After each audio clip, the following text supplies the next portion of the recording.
Je suis Béatrice Bognaud et vous écoutez l'épisode 289 de Change ma vie, émotion ou jugement masqué.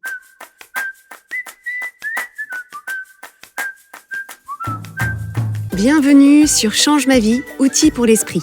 Je suis Clotilde Dussoulier, je suis entrepreneur et master coach certifiée et la créatrice de ce podcast. Avec ma brillante équipe, on vous livre chaque semaine des outils précis et concrets pour comprendre les mécanismes de votre cerveau et de vos émotions et construire exactement la vie à laquelle vous aspirez. Bonjour à toutes, bonjour à tous. Je m'appelle Béatrice Bognaud, je suis l'une des coachs de l'équipe Change ma vie, au sein de laquelle je suis notamment chargée de piloter la formation continue de notre formidable équipe de coachs. Si vous êtes un auditeur ou une auditrice assidue du podcast, nous nous sommes déjà rencontrés lors des épisodes 262 et 263 que j'ai eu le plaisir d'enregistrer avec Clotilde autour de la thématique du deuil, et plus récemment dans l'épisode 281, la culpabilité, questions-réponses, dans lequel j'ai répondu aux questions que certains ou certaines d'entre vous se posaient à propos de cette émotion dont on ne sait pas toujours si elle est parasite ou utile. Le sujet que je veux aborder avec vous aujourd'hui est aussi en lien avec les émotions. Vous le savez, si vous écoutez régulièrement le podcast Change ma vie, les émotions jouent un rôle central dans notre vie. On pourrait même dire un rôle moteur. Ce sont elles qui nous mettent en action ou qui sont, à l'inverse, à l'origine de notre inaction. Et par ailleurs, tout ce qu'on fait dans la vie, c'est pour ressentir ou, à l'inverse, pour éviter de ressentir une émotion.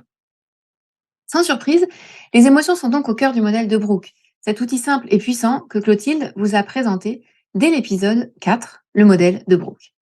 Pour mémoire, il s'agit d'une grille en 5 lignes qui permet d'analyser tous les éléments de notre vie.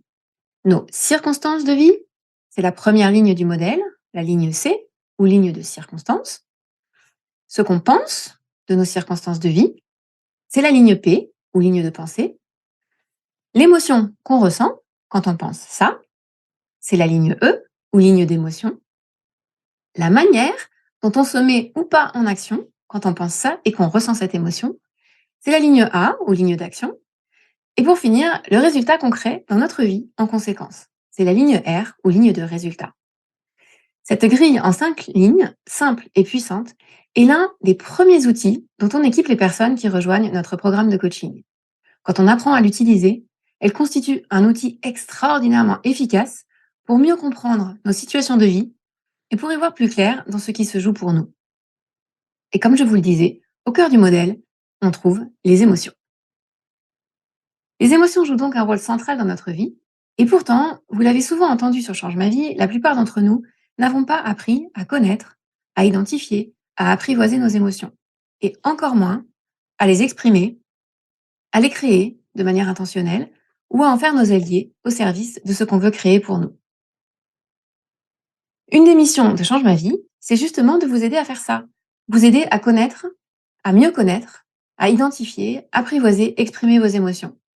Vous aider aussi à créer vos émotions de manière intentionnelle et à en faire vos alliés au service de ce que vous voulez créer pour vous. Vous aider enfin à reprendre les commandes de votre vie émotionnelle et à créer la vie à laquelle vous aspirez, la vie qui vous ressemble à vous, cet être humain qui brille d'une lumière unique. C'est la raison pour laquelle de nombreux épisodes du podcast sont consacrés aux émotions en général ou à certaines émotions en particulier. Et ce dont je veux vous parler plus spécifiquement aujourd'hui en lien avec les émotions, c'est d'une confusion que l'on fait souvent entre les émotions qu'on ressent et ce qu'on croit être une émotion, mais qui est en réalité une interprétation que notre cerveau nous propose en lien avec une situation que nous vivons. Je m'explique. D'un côté, il y a les émotions qu'on ressent. On peut se représenter des grandes familles d'émotions comme la joie, la tristesse, l'amour, la colère, le dégoût. On peut distinguer les émotions plutôt agréables, qu'on a tendance dans le langage courant à qualifier d'émotions positives, et les émotions qu'on trouve beaucoup moins agréables, voire franchement désagréables à ressentir, et qu'on a tendance dans le langage courant à qualifier d'émotions négatives. On peut se proposer d'affiner et d'enrichir notre vocabulaire émotionnel pour mieux se connecter à nos émotions et les accueillir plus facilement. C'est d'ailleurs ce que Clotilde vous invite à faire dans l'épisode 115, développer votre vocabulaire émotionnel, que je vous encourage à aller écouter ou réécouter en complément de l'épisode d'aujourd'hui. Ces émotions sont la traduction en ressenti physique de l'interprétation que notre cerveau fait de la situation à laquelle nous sommes confrontés. Imaginons par exemple que je m'apprête à prendre la parole en public. Ça, c'est ma circonstance. Face à cette circonstance, mon discours intérieur pourrait être de l'ordre de: oh là là, je risque de bafouiller, de perdre mes moyens, je vais me ridiculiser devant mes collègues et je vais me retrouver au placard. Si je pense ça, il est probable que cette pensée crée pour moi une émotion qui sera peut-être de l'inquiétude, ou de l'appréhension, de la peur, de l'angoisse, voire de la panique. Et cette émotion va se traduire en ressenti physique par des sensations dans mon corps, a priori ici des sensations très inconfortables. Ces sensations corporelles vont bien sûr varier d'un individu à l'autre. Pour ma part, j'ai identifié que la peur, par exemple, se traduit pour moi par la sensation d'avoir l'estomac noué, voire les intestins perturbés, par la sensation d'avoir mon champ visuel qui se rétrécit et par une sensation aussi de chaleur sur mon visage. Imaginons maintenant que, face à cette même circonstance, je choisisse de penser plutôt: j'adore ce projet, j'ai tellement envie de leur en parler, j'ai hâte d'entendre leur retour et on va faire un super travail ensemble. Face à la même circonstance, ces pensées vont plutôt créer pour moi de l'enthousiasme ou de l'excitation, de l'élan, de l'ouverture. Là aussi, ces émotions vont se traduire par un ressenti physique, par des sensations dans mon corps, dont on peut parier qu'elles seront beaucoup plus agréables que les précédentes. Ces sensations corporelles vont bien sûr, là aussi, varier d'un individu à l'autre. Pour ma part, j'ai pu identifier que l'enthousiasme, par exemple, se traduit pour moi par l'envie de sourire, de bouger, une attitude physique d'ouverture vers l'autre, des picotements dans le ventre, peut-être aussi une chaleur sur mon visage. Ça, ce sont donc les émotions qu'on ressent et qui sont la traduction en ressenti physique de l'interprétation que nous propose notre cerveau en lien avec une situation à laquelle on est confronté. Ce sont elles qui vont nous mettre en action ou nous conduire à l'inaction et nous permettre ainsi de créer un résultat dans notre vie qui va soit nous rapprocher, soit parfois nous éloigner de ce qu'on veut créer pour nous. Et de l'autre côté, il y a ce que je vous propose d'appeler les jugements masqués. C'est une expression qui m'est inspirée par la communication non violente, qui parle souvent d'évaluation masquée ou d'interprétation masquée. Alors, les jugements masqués, qu'est-ce que c'est? Ce sont des termes ou des expressions qu'on confond avec des émotions, notamment parce que dans le langage courant, ces expressions commencent souvent par la tournure je me sens, comme ci ou comme ça. Et donc, sans surprise, on a tendance à penser que ces termes sont des émotions. Ce sont par exemple les expressions de l'ordre de je me sens blessé, jugé, mis en cause ou mise en cause, agressé, contraint, contrainte, étouffé, déconsidéré, rabaissé, sali, exploité, piégé, trahi, trompé, abandonné, détesté, négligé, nié, méprisé. Ce sont aussi les expressions de l'ordre de je me sens nul, incompétent ou incompétente, bête, incapable, minable. Ces termes, on les utilise tous et toutes, et en les utilisant, on est convaincu qu'on exprime ce qu'on ressent, qu'on exprime notre ressenti émotionnel, nos émotions. Or, ces termes ne nous parlent pas de nos émotions.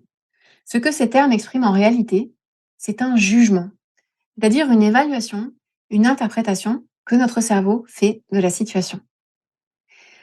Un jugement masqué, certes, un jugement déguisé sous les atours d'une émotion, mais un jugement qui exprime de manière implicite soit ce qu'on pense que les autres nous font, soit ce qu'on pense qu'il ou elle pense de nous, soit ce qu'on pense nous-mêmes de nous. Et ce qui sous-tend ces jugements tourne en général autour des grandes catégories suivantes: l'accusation, l'attaque, la domination, la tromperie, le rejet ou la dévalorisation. L'accusation, ça peut être par exemple: je me sens blâmé, coupable, fautif ou fautive, jugé. L'attaque, ça peut être par exemple: je me sens agressé, je me sens bousculé, je me sens harcelé, je me sens insulté, je me sens mis ou mise sous pression. La domination, ça peut être: je me sens contraint, contrainte, je me sens coincé, je me sens dominé, humilié, maltraité, materné, méprisé, piégé. La tromperie, ça peut être je me sens dupé, je me sens floué, manipulé, trahi, trompé. Le rejet, ça peut être je me sens abandonné, délaissé, indésirable, invisible, pas vu, pas entendu, je me sens isolé, négligé, pas accepté, pas apprécié. La dévalorisation, ça peut être je me sens bête, je me sens déconsidéré, je me sens incapable, je me sens minable, je me sens pas important ou pas importante, je me sens stupide, indigne, incompétent ou incompétente. Vous aurez peut-être remarqué, dans les exemples que j'ai énumérés, certains points communs entre ces jugements masqués. Une partie d'entre eux sont des adjectifs, par exemple nul, bête, incapable, incompétente. Et pour le reste, grammaticalement, la plupart de ces termes sont des participes passés. C'est un critère que je vous propose pour vous aider à les identifier. Et ce que je trouve fascinant autour de cette idée que les jugements masqués sont souvent des participes passés, c'est qu'ils nous mettent, linguistiquement parlant, dans une posture passive, comme si on subissait, comme si on était la marionnette qui se retrouve abandonnée, trahie, incomprise, rejetée, piégée, niée, trompée, déconsidérée, etc. Alors, regardons de plus près ce qui se joue quand je dis, par exemple, je me sens abandonnée ou je me sens trahie. À première vue, j'ai l'impression d'être en train d'exprimer ce que je ressens, d'être en train d'exprimer une émotion. Mais en réalité, l'émotion d'abandon ou de trahison n'existe pas plus d'ailleurs que l'émotion de nullité ou d'incompétence dans l'expression je me sens nul ou je me sens incompétent, incompétente. En réalité, ça n'est pas que je ressens une émotion d'abandon ou de trahison, c'est que je pense qu'on m'a abandonné, c'est que je pense qu'on m'a trahi, c'est que je pense que quelqu'un d'autre me trahit ou m'abandonne. Et ce qui apparaît clairement quand on le formule ainsi, c'est que dans cette phrase, grammaticalement, je me retrouve l'objet d'un sujet qui n'est pas moi. Le sujet grammatical de la phrase, c'est l'autre, c'est lui, c'est elle. Et l'objet grammatical de la phrase, la marionnette qu'on abandonne ou qu'on trahit, c'est moi. Les jugements masqués nous retirent donc notre responsabilité. Ils font de nous la marionnette qu'un sujet grammatical autre que nous peut abandonner, malmener, trahir ou ignorer à sa guise. On est littéralement impuissant, impuissante, à la merci des autres qui sont aux commandes dans la phrase et dans notre perception de la situation. Et ça, c'est en réalité la meilleure nouvelle du monde. Pourquoi? Parce que quand on opère cette distinction entre les émotions et les jugements masqués, quelque chose de magique se produit. On peut alors reprendre les commandes de notre expérience et la responsabilité de nos émotions. Si il m'abandonne ou elle me trahit, c'est ma pensée. Alors je peux, pour commencer, me demander ce que je ressens vraiment comme émotion quand je pense ça. Est-ce que c'est de la tristesse, de la déception, de la colère? Je peux ensuite explorer comment cette émotion me met en mouvement ou en action et ce que je crée pour moi quand je pense ça et que je ressens ça. Quand je me sens triste parce que je pense qu'elle m'abandonne, peut-être que dans ma ligne d'action, je me mets en retrait, je cesse d'interagir avec cette personne, je rumine des pensées négatives, je juge l'autre, je me juge moi-même, je ne prends pas soin de moi. Et peut-être que le résultat que je crée pour moi quand je pense ça, que je ressens ça et que j'agis comme ça, c'est que c'est moi qui abandonne la relation avec cette autre personne et qui m'abandonne moi-même au final. Prendre conscience de ce mécanisme me permet alors de reprendre les commandes, de reprendre ma responsabilité dans cette situation. Parce que si c'est ma pensée, je peux me proposer de la questionner si je le souhaite. Et si je me trompais quand je pense ça, qu'est-ce qui est vrai aussi à propos de cette situation? Quelle preuve du contraire est-ce que je peux trouver? Qu'est-ce que je veux choisir de penser à propos de cette situation qui me serait plus utile? Si c'est ma pensée, je peux reprendre le pouvoir qui est le mien dans cette situation.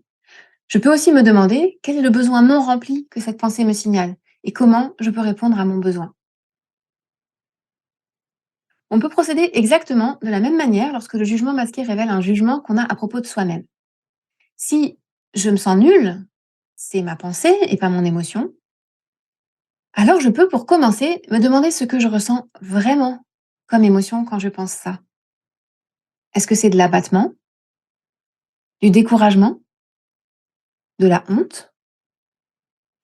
Je peux ensuite explorer comment cette émotion me met en mouvement ou en action et ce que je crée pour moi quand je pense ça et que je ressens ça.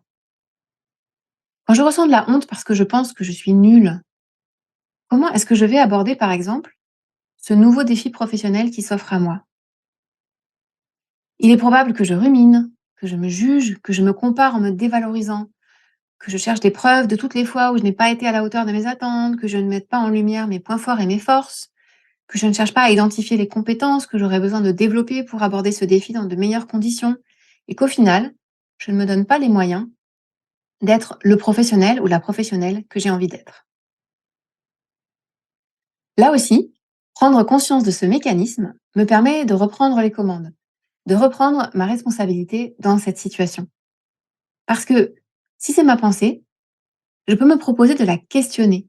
Je peux me demander quel est le besoin non rempli que cette pensée me signale et identifier comment je peux répondre à mon besoin.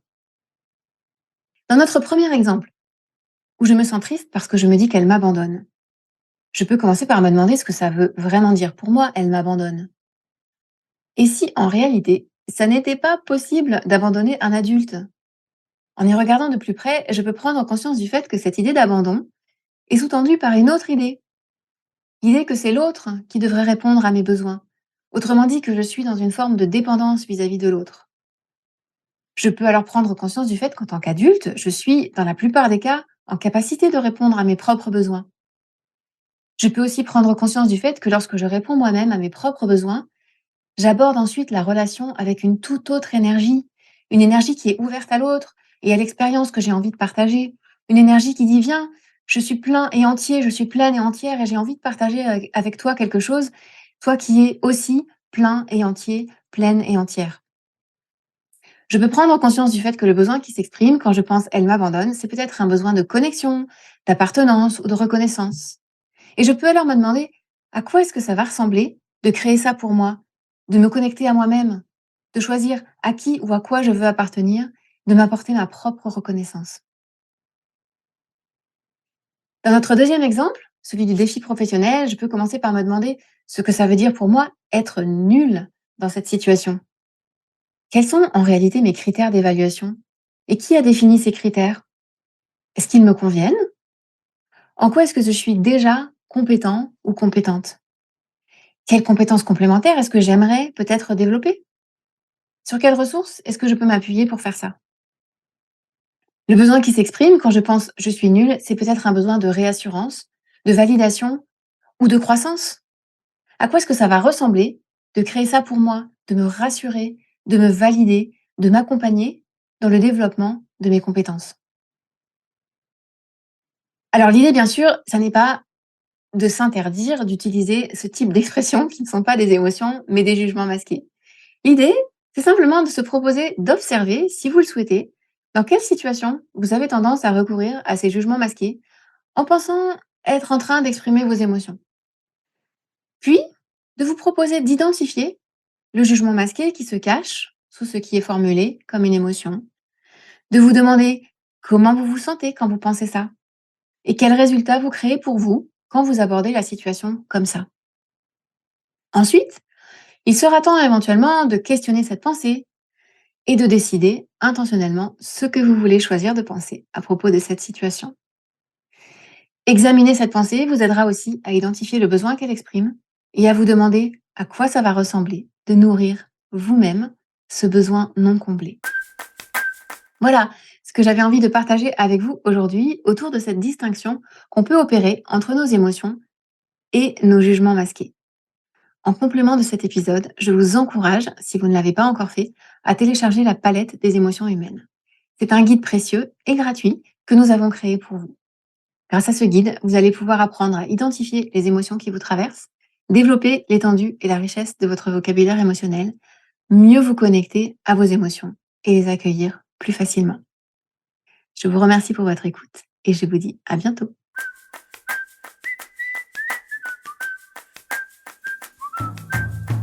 vous aimez Change ma vie, vous allez adorer Change ma vie mode d'emploi. Change ma vie mode d'emploi, c'est le programme de coaching qui va vous donner des ailes pour atteindre tous vos objectifs de vie. Grâce à notre méthodologie unique, nous allons vous guider pas à pas pour développer la vision riche et vivante de ce que vous voulez. Nous allons vous aider à trouver la clarté sur la façon la plus simple et la plus directe de l'obtenir, et nous allons vous apprendre à soutenir votre élan tout du long en surmontant les obstacles avec confiance pour vous sentir avancer tous les jours vers la vie à laquelle vous aspirez. Si vous écoutez Change ma vie, c'est que vous savez que vous avez une vie extraordinaire à vivre. Une vie qui a du sens et un impact, et c'est notre mission et notre passion de vous y aider. Je vous donne donc rendez-vous dès aujourd'hui sur changemavie.com/coaching pour avoir toutes les informations.